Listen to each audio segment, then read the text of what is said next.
Derek Kidner, in his commentary on the book of Psalms, makes a statement concerning Psalm chapter 37, that chapter in the Old Testament is the best exposition of the statement Jesus makes in Matthew chapter 5 and verse 5. So Matthew 5 and 5, what does Jesus say? Matthew chapters 5, 6, and 7 are the account of the Sermon on the Mount.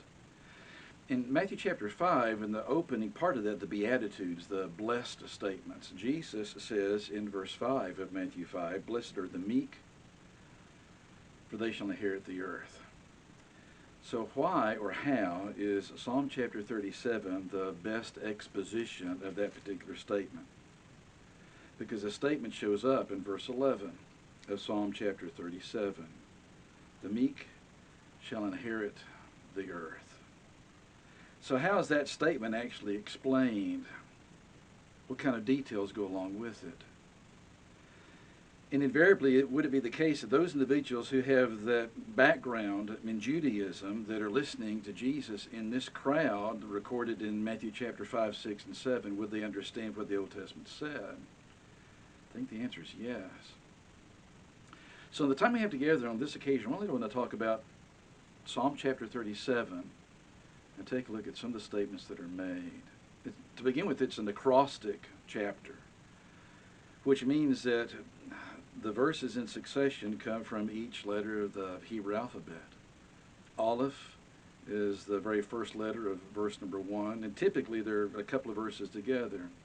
So Aleph in verse 1, Beit in verse number 3, as you continue later on down in verse number 5, and verse number 6, Gimel is the letter that starts the very first word in verse 5. In verse number 7, Dalet is the first letter you find in verse 7, and so on, all the way through. Now, there's some places where, if it's a fairly long verse in Hebrew, just one verse, not two, to begin with that next letter. It's like writing a poem where, with each verse, you begin with the next letter. You start with A, and then you go to B, and C, and D, and that's what happens in this chapter. So it's a chapter that deals with patience. In fact, again, in the commentary we mentioned earlier by Derek Kidner, he actually titles this chapter as Waiting for the Lord. But there are a lot of things involved in this. And they really have some tremendous application with every generation of humanity. And undoubtedly, when we read through this, we can see things that we have to face or are facing today, things that we will face, difficulties that are around us. And he starts this chapter this way, verse 1 and verse 2.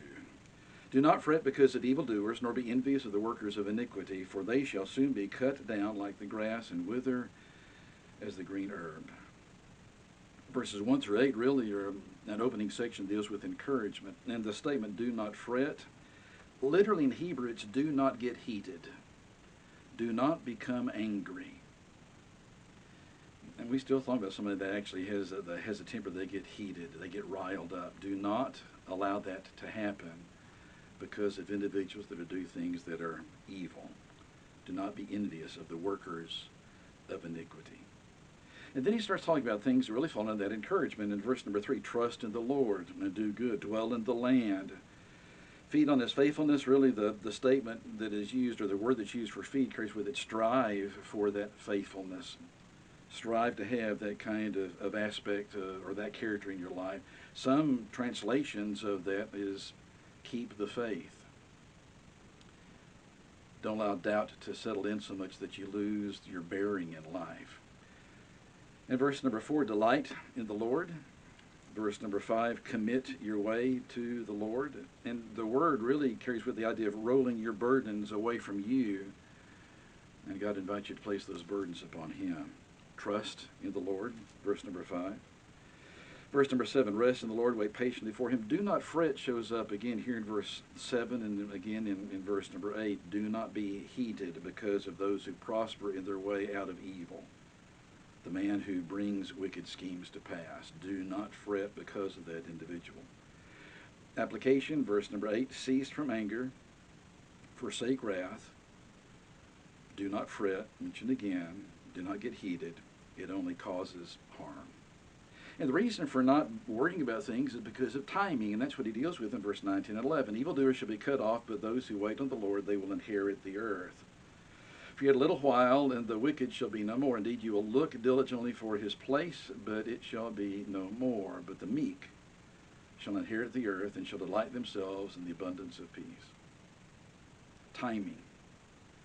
Okay, so individuals go through periods of their life where they have to endure something that is unjust, and injustice is something that's done to them, something that they face. But think about the bigger picture. Think about timing that's involved. Because those individuals that live in wicked ways, those individuals that are unrighteous, those individuals that live without any kind of justice, individuals that deal differently with different groups of people or different things that happen, once they're gone, the problems they inflicted upon those around them are gone as well. That doesn't mean the next generation will not have its own problems, because that's the case. It will have its own problems. But individuals around you now that are actually acting in this kind of way, these despicable ways, timing. So how do you describe the wicked? Verses 12 through 15. The wicked plot against the just, gnash at him with his teeth. The Lord laughs at him, for he sees that his day is coming. There's a timing again. The wicked have drawn the sword. They have bent their bow to cast down the poor and the needy, to slay those who are of upright conduct. Their sword, however, shall enter their own heart, and their bows shall be broken. At the beginning of verse 16 down to verse 22 is a contrast, good and evil, evil and good. And we've seen that in a lot of different places in the Old Testament, especially in Psalms and Proverbs. Beginning of verse 16, a little that a righteous man has is better than the riches of many wicked. For the arms of the wicked shall be broken, but the Lord upholds the righteous. The Lord knows the days of the upright, their inheritance shall be forever. They shall not be ashamed in the evil time, and in the days of famine they shall be satisfied. But the wicked shall perish, and the enemies of the Lord, like the splendor of the meadows, shall vanish. Into smoke they shall vanish away. Contrast continues. Verse 21, the wicked borrow, they do not repay. But the righteous shows mercy and gives.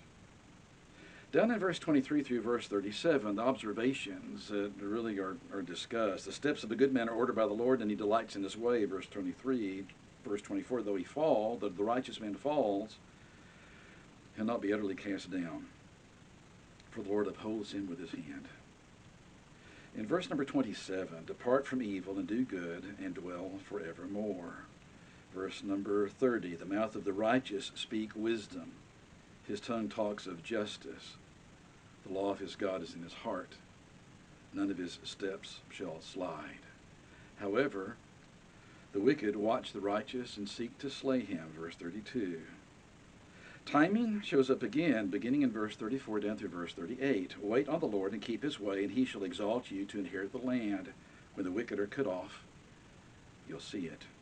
I've seen the wicked in great power and spreading himself like a green tree. Yet he passed away, and behold, he was no more. Indeed, I sought him, but he could not be found. Timing. Wicked individuals are not here forever. Now, it's true that sometimes you have individuals just as bad that may take their place. But timing. This physical life is not something that lasts forever.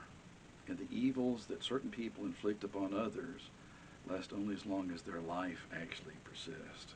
Encouragement at the end, verse 39 and 40. The salvation of the righteous is from the Lord. He is their strength in time of trouble. The Lord shall help them and deliver them, shall deliver them from the wicked and save them because they trust in him. And you can point to periods in history where it seems like there are all sorts of problems have been inflicted on people that are trying to live in righteous ways. That's true. But ultimately, that kind of unrighteous behavior by those individuals inflicting that kind of harm will come to an end. Because you look around after a particular point of time and they're no longer here. And hopefully, the younger generation, seeing the inconsistency, the irrationality, the lack of reason, the lack of logic in those individuals that inflicted such wickedness, will recognize the foolishness of anybody that lives in that kind of way. And hopefully that next generation will be better than the generation in charge right now. Interesting chapter. The meek shall inherit the earth. What does Jesus mean? Read through Psalm chapter 37. And you may find what individuals in that crowd are reflecting back upon as they hear that statement in Matthew chapter 5 and verse 5. Some interesting thoughts. Please stay safe. We'll talk again soon.